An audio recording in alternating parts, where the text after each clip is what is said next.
देखिए, आज हम जिस चैप्टर की बात करने वाले हैं वो चैप्टर 6th क्लास की एक बुक है इंग्लिश की, जिसका नाम है अ पैक्ट विद द सन। उसका पहला चैप्टर है। इस चैप्टर का नाम है अ टेल ऑफ टू वर्ड्स। इस चैप्टर में हमें दो वर्ड्स की कहानी बताई गई है, दो वर्ड्स के बारे में बताया है। इस चैप्टर को जानने से पहले हमें इस चैप्टर को जानने से पहले, सीखने से पहले हमें एक बात पर गौर करना चाहिए। बात जिस पर हमें गौर करना चाहिए वो ये है कि आपने देखा होगा कि हमारे माता पिता हमसे हमेशा कहते रहते हैं कि बेटा किसके साथ तुम रहते हो, तुम्हारा दोस्त कौन है, तुम्हारी संगति कैसे, तुम जिन लोगों के साथ रहते हो कैसे लोग हैं, वो क्या खाते हैं, क्या पीते हैं, पढ़ते हैं कि नहीं पढ़ते हैं, इसका बड़ा ध्यान रखते हैं माता पिता। और आपने देखा होगा जो टीचर, अगर कोई बच्चा वीक होता है, नंबर कम आ रहे होते हैं क्लास में, तो उस बच्चे को भी उस बच्चे के साथ बिठाते हैं जिसके नंबर ज्यादा आ रहे हैं। तो ऐसा करने से क्या होता है, इस चैप्टर में इसी बारे में बताया गया है कि साहब हम जिसके साथ रहते हैं उसका हमारे जीवन में किस तरीके से कितना प्रभाव पड़ता है, उसको इस चैप्टर में एक कहानी के माध्यम से समझाया गया है। माता पिता लगातार हमसे कह रहे होते हैं कि अपनी संगति पे ध्यान दो, क्योंकि उनका मानना ये होता है कि जो व्यक्ति है उसका नेचर यानी उसकी जो प्रकृति बनेगी उसकी संगति से बनेगी, यानी जिनके साथ वो रहता है। एक इंग्लिश का कोट भी है, एक कथन भी है कि one is known by the company he keeps, कि कोई भी व्यक्ति की पहचान उसकी संगति से होती है। एक बार बड़े किसी व्यक्ति ने कहा भी था कि आप मुझे किसी भी व्यक्ति के संगति के बारे में बता दीजिए, यानी उसके वो जिन लोगों के साथ समय बिताता है उनके बारे में बता दीजिए, मैं उसका फ्यूचर बता दूंगा कि उसका भविष्य क्या होगा। एक बड़े व्यक्ति ने कहा भी ऐसा, ऐसी बातें आपको सुनने को मिलेंगी भी। यहाँ पे भी कुछ कोट्स दे रखे हैं, आप देखेंगे तो आपको पता चलेगा कि it is far better to be alone than to be in bad company. ये पहला कोट कहता है कि बहुत अच्छा है कि हम अकेले रहें किसी बेकार संगति के साथ रहने से। Nothing perhaps affect man character by more than the company he keeps। कि कुछ भी ऐसी चीज नहीं है जो कि आदमी के नेचर को प्रभावित करती है। सबसे ज्यादा जो चीज वो प्रभावित करती है वो है उसके दोस्त, उसके संगति, जिनके साथ वो रहना चाहता है। अगर आपको वीडियो में कुछ आवाज आ रही हो तो दिक्कत ना ले, मेरी बात पर फोकस करें। इसके बाद आपने हिंदी में भी कुछ ऐसे सब कोट्स पढ़े होंगे, बुरी संगत उस कोयले के समान है जो गर्म होने पर हाथ जला देता है और ठंडा होने पर हाथ को काला कर देता है। कि किसी भी बेकार लोगों के साथ अगर हम रहते हैं, बुरे लोगों के साथ, एक्चुअल में आदमी कोई बेकार नहीं होता, कोई भी व्यक्ति बेकार नहीं होता, लेकिन उसके काम गलत होते हैं। कोई सिगरेट पीता है, बीड़ी पीता है, दारू का सेवन करता है, ऐसी मतलब जो चीजें व्यक्ति के स्वास्थ्य के लिए, समाज के लिए नुकसानदायक है, उनका इस्तेमाल करता है। ऐसे व्यक्ति से हमें दूर रहना चाहिए। बिल्कुल वो व्यक्ति उसी कोयले के समान है कि अगर जलता हुआ हाथ में रख दिया तो हाथ जला देगा। अगर हमने वो कोयला जलता हुआ हाथ पर रख दिया तो वो हाथ जला देगा, अगर हमने ठंडा भी रखा तो हाथ को काला कर देगा, यानी कहीं ना कहीं हमें नुकसान करके ही जाएगा। तो इसी के ऊपर एक चैप्टर है, इस चैप्टर की हम शुरुआत करते हैं। और चैप्टर के साइड में जब हम पढ़ते चलेंगे तो हमें कुछ वर्ड मीनिंग्स दिखेंगे, और चैप्टर पढ़ते समय हम याद रखें कि उन वर्ड मीनिंग को सबसे पहले अपने पेजों में लिखते चले जाएं। जब हम अच्छी तरीके से वर्ड मीनिंग सीख जाएंगे तब हमारी समझ में वो पूरा का पूरा चैप्टर आने लगेगा। कहानी की शुरुआत होती है, उस पर लिखा हुआ है कि एक मदर बर्ड है जिसके दो बच्चे हैं। A mother bird and her two young one lived in a forest. एक मदर है और उसकी जो एक दो बच्चे हैं जो छोटे छोटे हैं, बिल्कुल अभी अभी पैदा हुए हैं कुछ समय पहले, जो कि जंगल में रहते हैं। और मदर जो है एक तूफान में खत्म हो जाती है। The mother was killed in a storm. Mother खत्म हो जाती है, मर जाती है एक तूफान में। And the young birds were separated from each other. और वो जो बच्चे होते हैं वो एक दूसरे से बिछड़ जाते हैं। Each found a different home. और दोनों को अलग अलग घर मिलता है, दोनों को अलग अलग तरीके की संगत मिलती है, और किस तरीके से उनके जीवन पर असर पड़ता है इसके बारे में इस चैप्टर में बताया गया है। चैप्टर शुरू होता है कि there once lived a bird and her two new born babies in a forest. एक बार की बात है कि एक बर्ड और उसके दो बच्चे उसके साथ में रहा करते थे। They had a nest in a tall shady tree and their mother bird took care of her little ones day and night। कि जो बर्ड थी उसका एक घोंसला बना हुआ था। घोंसला कैसे पेड़ पे था? एक खूब बड़े पेड़ पे था, बहुत बड़ा, खूब छायादार पेड़ पर, मोटे मोटे जिसकी ब्रांचेस थी, डालियां थी, उस पेड़ पर उसने घोंसला बना रखा था और उस पर वो घोंसले में अपने बच्चों की दिन रात सेवा करती थी। वन डे, एक दिन, there was a big storm, एक बहुत बड़ा, स्टॉर्म का मतलब होता है तूफान, स्टॉर्म का मतलब क्या होता है तूफान। के एक बार क्या हुआ, एक बहुत बड़ा तूफान आया, बहुत बड़ा तूफान, खूब तेज हवाएं चली। There was a thunder lightning and rain, बादल में गड़गड़ाहट होने लगी, थंडर और लाइटनिंग, बहुत तेज बिजलियां चमक रही थी और बहुत तेज की बारिश पड़ रही थी। And the wind blue down many trees, और जो विंड थी, हवा थी, उसने बहुत सारे, wind blue down many trees, बहुत सारे पेड़ों को गिर दिया। The tall tree in which the world lived also came down, और जो बड़ा सा पेड़ जिस पर वो पक्षी रहता था वो भी नीचे आके गिर गया। Fortunately, किस्मत से, for the baby birds, the strong wind blew them away to the other side of the forest. किस्मत से वो दोनों बच्चे थे, वो हवा की वजह से, तेज हवा में हल्के हल्के बच्चे आसानी से दूसरी तरफ चले गए, फॉरेस्ट में हवा के साथ उड़कर दूसरे कोने पर जाके गिरे। One of them came down near a cave where a gang of robbers lives. Robbers का मतलब होता है डाकू, डकैत, चोर। तो एक उनमें से उस गुफा के बाहर जाके गिरा जिस गुफा के अंदर चोरों का, डकैतों का, डाकुओं का गिरोह रहता था, झुंड रहता था। गैंग मतलब समूह रहता था पूरा पूरा। And the other landed outside a rishi ashram a little distance away, और थोड़ी सी दूर पे जाके दूसरा बच्चा गिरा जो कि एक ऋषि के आश्रम के बाहर गिरा। तो इसमें देखिए इंपॉर्टेंट वर्ड हमने अभी देखे हैं कि सबसे पहले टेल मतलब मैंने बताया कहानी या किस्सा होता है। यंग वंस मतलब नवजात बच्चा जो नया नया पैदा हुआ हो, अभी छोटा हो। सेपरेटेड का मतलब अलग होना। स्टॉर्म का मतलब क्या होता है, स्टॉर्म का मतलब होता है तूफान। थंडर का मतलब होता है गड़गड़ाहट करना बादल का। लाइटनिंग मतलब क्या होता है, बिजली का चमकना। फॉर्चुनेटली मतलब किस्मत से। रॉबर्स मतलब होता है डाकू या डकैत। ऋषि का मतलब होता है एक साधु। तो अभी तक हमने क्या देखा, हमने देखा कि साहब एक बार क्या होता है, एक पक्षी, एक बर्ड, एक चिड़िया जो कि अपने दो बच्चों के साथ जंगल में एक बड़े से घने पेड़ के नीचे रह रही होती है, उस पर एक घोंसला बनाकर, और दिन रात उन बच्चों की सेवा कर रही होती है। लेकिन एक दिन बहुत तेज बारिश होती है, बहुत कर्रा तूफान आता है, बहुत तेज वाला तूफान आता है, और उस तूफान के चलते जंगल के बहुत सारे पेड़ गिर जाते हैं। और उन पेड़ों में एक पेड़ वो भी था जिस पर वो चिड़िया रहती थी, वो चिड़िया भी गिर जाती है। चिड़िया मर जाती है क्योंकि एक बड़े पेड़ की ब्रांचों से टकरा जाती है, लेकिन किस्मत से उसके दोनों बच्चे बच जाते हैं। और दोनों बच्चे वो हवा के जरिए एक जंगल के दूसरी तरफ पहुंचा दिए जाते हैं, हवा उड़ा ले जाती है। और एक को वो कहाँ छोड़ती है, एक को छोड़ती है एक ऋषि के आश्रम के बाहर, और एक को छोड़ देती है यानी उड़ा के ले जाती है चोरों की गुफा के बाहर। अब किस तरीके से उनका जीवन प्रभावित होता है फिर आगे देखते हैं हम इस कहानी में। Days passed and the baby birds became big birds. दिन गुजरते हैं और जो छोटे छोटे बेबी बर्ड्स थे वो धीरे धीरे धीरे धीरे बड़े बर्ड्स बन जाते हैं, यानी अपने माँ का रूप ले लेते हैं, पूरे आकार में आ जाते हैं। One day the king of the country came to the forest to hunt. एक दिन की बात है कि जो उस जगह का राजा था वो शिकार करने के लिए आता है।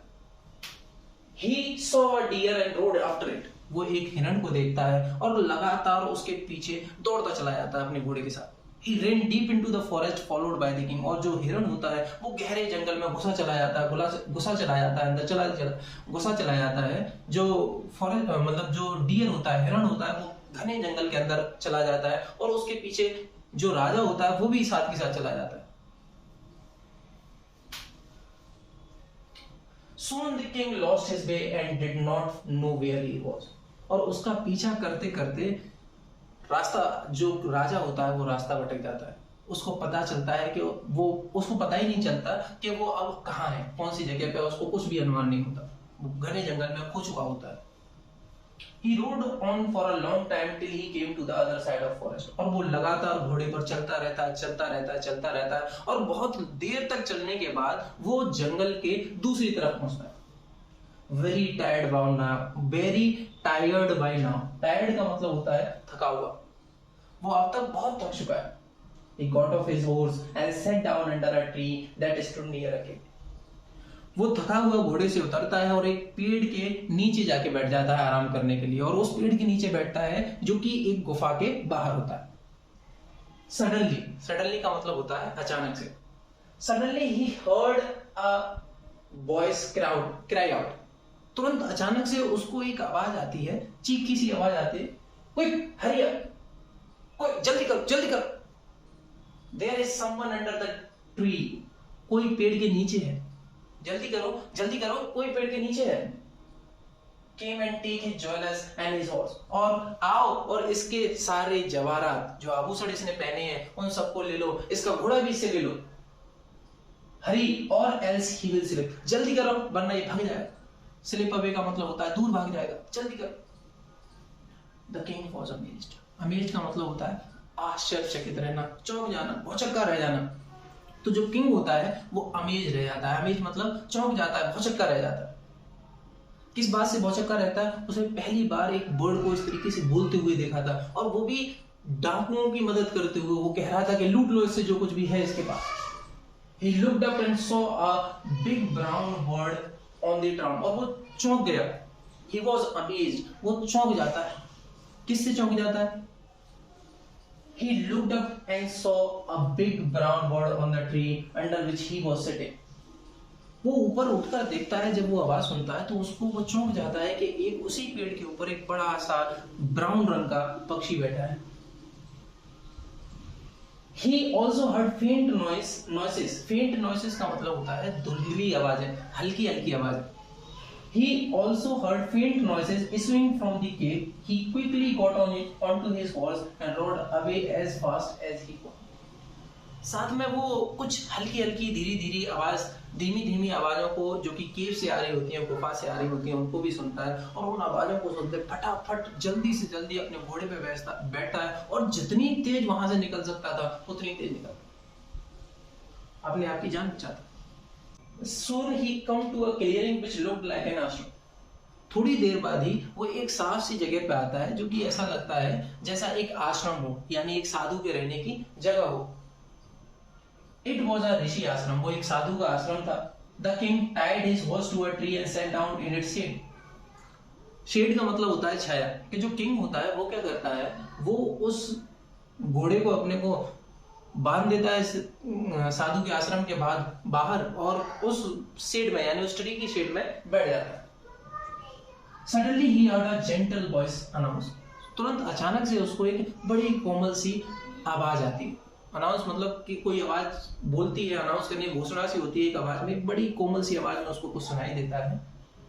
वेलकम टू द आश्रम सर, आपका स्वागत है आश्रम में sir. Please go inside and rest, आप आश्रम के अंदर चले जाइए और आराम कर दीजिए। The Rishi will be back soon, जो ऋषि है साधु जी हैं वो आते होंगे जल्दी। There is some cold water in the pot, please make yourself comfortable. वहां अंदर आप जाओगे तो एक मटके में, घड़े में पानी भी रखा है ठंडा, आप उसको पीजिए और आराम से रहिए। प्लीज मेक योरसेल्फ कंफर्टेबल, अपने आप को आराम से रखिए। The king looked up and saw a big, और जब ये आवाज आ रही होती है तो वो किंग जो है फिर ऊपर की तरफ देखता है, और क्या देखता है? Saw a big brown bird in the tree, और एक बड़ा सा ब्राउन कलर का एक बर्ड उसको दिखाई देता है। ही वॉज अमेज्ड, वो फिर चौंक जाता है। This one looks like the other bird outside the cave, he said to himself loudly. और वो एकदम अपने से बात करने लगता है जब वो उस पक्षी को देखता है। क्या है यार, ये तो पक्षी बिल्कुल ऐसा ही है, बिल्कुल सेम ऐसा ही है जैसा मैंने उस केव के बाहर देखा था, उस गुफा के बाद देखा था। और जब वो ऐसे बोल रहा होता है, इतनी तेज सी आवाज से बात कर रहा होता है उससे, तो इस बात को वो जो पेड़ पर बैठा पक्षी होता है वो सुन लेता है, और वो क्या कहता है? यू आर राइट सर, आप ठीक कह रहे हैं सर। Answered the bird, ये बात पक्षी के द्वारा कही जाती है, और वो कहता है he is my brother but he has made friend with robbers. वो जो आप जिससे मिले हो वो मेरा भाई है, और उसने अपनी दोस्ती किससे करी है? उसने अपनी दोस्ती करी है चोरों से। He now talks as they do, वो वही उसी तरीके की बात करता है जैसे वो चोर करता है। He does not talk to me anymore, वो मुझसे तो बिल्कुल बात नहीं करता, मुझसे तो बोलता तक नहीं। Just then the Rishi entered the ashram, जब वो दोनों बात कर रहे होते हैं तभी तुरंत की तुरंत कौन आता है? ऋषि एंटर करते हैं आश्रम में। इस चैप्टर में, इस पेज पे जो मीनिंग है, जो कि थोड़े मुश्किल से हैं, वो कौन से हैं? जैसे हंट का मतलब क्या होता है? शिकार करना। रूड का मतलब होता है दौड़ना। टायर्ड मतलब होता है थका हुआ। सडनली मतलब होता है अचानक। ज्वेल्स मतलब होता है जवाहरात। स्लिप अवे मतलब होता है सरक जाना, खिसक जाना, भाग जाना। अमेज्ड का मतलब होता है चौंकना, एकदम भौचक्का रहना। फेंट नॉइसेस का मतलब होता है धीरे धीरे आवाजें। टाइड मतलब होता है बांधना, शेड का मतलब क्या होता है छाया, अनाउंस का मतलब होता है घोषणा करना। इन मीनिंग्स को अच्छी तरीके से इसको लिख लीजिए। देखिए अभी तक हमने क्या सुना, हमने देखा कि किस तरीके से एक जब राजा गुफा के बाहर पहुंचा था तो उसको एक पक्षी मिला और वो पक्षी किसी को संकेत दे रहा था, और संकेत किसको दे रहा था, वो चोरों को संकेत दे रहा था, और वो चोरों को बुला रहा था कि आओ आओ जल्दी आओ, ये आदमी भाग जाएगा, इससे जल्दी इसका घोड़ा और जवारा छीनो इससे। और जब वो भागा ये बात सुनकर तो वो एक दूसरी जगह पहुंचा, वहां पर उसको फिर उसी तरीके का पक्षी मिला तो फिर चौंका, और उसने देखा कि वो पक्षी तो बड़ा प्यारा है, बड़ी मधुर सी आवाज, और वो उससे कहता है कि आप यहाँ आराम करो, जब तक ऋषि नहीं आते आप ठंडा पानी पियो और अपने आप को एकदम शांत महसूस करो, कोई परेशानी की बात नहीं। जब वो ये बात देखता है तो अपने आप से बात करता है राजा के साथ, ऐसा कैसे हो सकता है, ये तो बिल्कुल सेम उसी की तरह है। और वो खुद से बात जब कर रहा होता है तो वो पक्षी उसको देख लेता है, सुन लेता है उसकी बातों को। पक्षी कहता भी है कि वो मेरा भाई है और वो चोरों के साथ रहता है, इस वजह से चोरों जैसी बात करता है, और वो मुझसे भी बात नहीं करता। अब और इतनी देर जब ये बात चल रही होती है तभी जो साधु होता है, जिनका वो आश्रम होता है, वो साधु आ जाते हैं और फिर आगे बात होती है। क्या देखते हैं, welcome sir, he said to the king, please come inside, make yourself at home। जैसे ही साधु जी आते हैं और साधु जी कहते हैं आइए आपका स्वागत है, he said to the king, राजा से कहते हैं please came inside and make yourself comfortable at home, और आप अंदर आइए और बिल्कुल ऐसा महसूस करिए, ऐसा आराम फरमाइए जैसे आप घर पे हैं। You look tired, rest for a while, then you can share my food. आप बड़े थके थके से लग रहे हैं, आप पहले आराम कर लीजिए और आराम करने के बाद आप मेरे साथ मेरा भोजन कर सकते हैं। The king told the rishi the story of two birds and how each had behaved so differently though they looked so alike। अब वो तो राजा परेशान हो चुका था ये दोनों चीजें देख के, तो उसने कहा ऋषि से कि साहब देखो किस तरीके से ये दोनों पक्षियां एक से लग रहे हैं, बिल्कुल एक जैसे लग रहे हैं, बिल्कुल देखने में कोई भी अंतर नहीं है, लेकिन दोनों के व्यवहार में जमीन आसमान का अंतर है। The forest is full of surprises। और वो कहता है ये जंगल तो पूरा सरप्राइजेस से भरा हुआ है। सरप्राइजेस का मतलब होता है आश्चर्य, ताज्जुब से भरा हुआ है। The holy man smiled। जो साधु थे वो मुस्कुराए और उन्होंने कहा आफ्टर ऑल हकीकत की बात तो ये है कि one is known by the company one की, कि व्यक्ति की पहचान उसकी संगति से होती है। ये बात कौन कहता है, साधु जी कहते हैं। The bird had always heard the talk of robber। That bird, जो आपने वो पहले वाला पक्षी देखा, उस पक्षी ने हमेशा चोरों की बातें सुनी, हमेशा चोरों की बातें सुनी। He imitates का मतलब होता है नकल करना, और उसने नकल करी हमेशा चोरों की। And talk about the robbing people, और उसने बात करी लोगों को ठगने की, लोगों से माल लूटने की। This one has repeated what he has always heard। और इस पक्षी ने वही कहा जो इसने हमेशा सुना है। जब मैं कोई भी व्यक्ति यहाँ पे आता है तो मैं उसकी स्वागत करता हूँ, मैं उसको खाने की, पानी की, आराम की पूछता हूँ, जो इसने सुना वही इसने कहा। He welcome people to the ashram। ये स्वागत करता है लोगों को आश्रम में। Now come inside and rest, I will tell you more about this place and these words। आप आइए अंदर बैठिए, आराम करिए, मैं आपको इन पक्षियों के बारे में और इस जंगल के बारे में और बताता हूँ। यहाँ पर कहानी समाप्त हो जाती है। दोनों साधु और राजा कमरे के अंदर चले जाते हैं, उस आश्रम के अंदर चले जाते हैं। कहानी बताती क्या है हमें, कहानी बताती है कि किस तरीके से हमारी संगत हमारे जीवन को असर करती है। हम किस परिवार से हैं, किस माँ के बच्चे हैं, किस बाप के बच्चे हैं, इस बात से कोई फर्क नहीं पड़ता।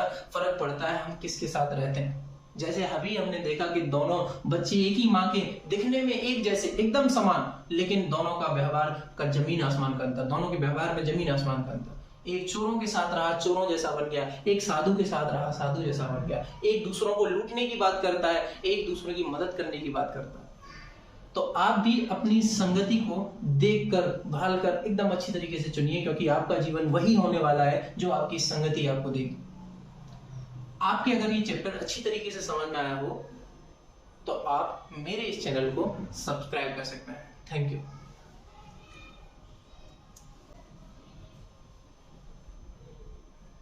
अगर आपके चैप्टर ये वाला अच्छी तरीके से समझ में आ गया, यहाँ देखिए अभी तक हमने जो देखा वो इस चैप्टर की कहानी थी, किस तरीके से एक पक्षी के बच्चे अलग अलग जगह पे होने के बाद किस तरीके से उनका जीवन अलग अलग हो गया। अब इस चैप्टर की हम एक्सरसाइज देखेंगे, जो भी इसमें क्वेश्चन आंसर होंगे उसको दूसरे पार्ट में देखेंगे। अगर आपके चैप्टर ये अच्छी तरीके से समझ में आया है तो आप मेरे इस चैनल को सब्सक्राइब कर सकते हैं, और जो इसका अगला वाला पार्ट है क्वेश्चन आंसर वाला, उसको भी देख सकते हैं। चैप्टर को अच्छी तरीके से और समझना है तो इसके जो मैंने वर्ड मीनिंग बताया उनको आप एक बार अच्छी तरीके से एक नोटबुक में लिख लीजिए फेयर करके, और उनको याद करने की कोशिश करिए। आपके जरूर अच्छी तरीके से ये कहानी समझ में आएगी, और आप इस चैप्टर से जरूर सीखिए कि हमें अपनी संगति कैसी रखनी है। धन्यवाद।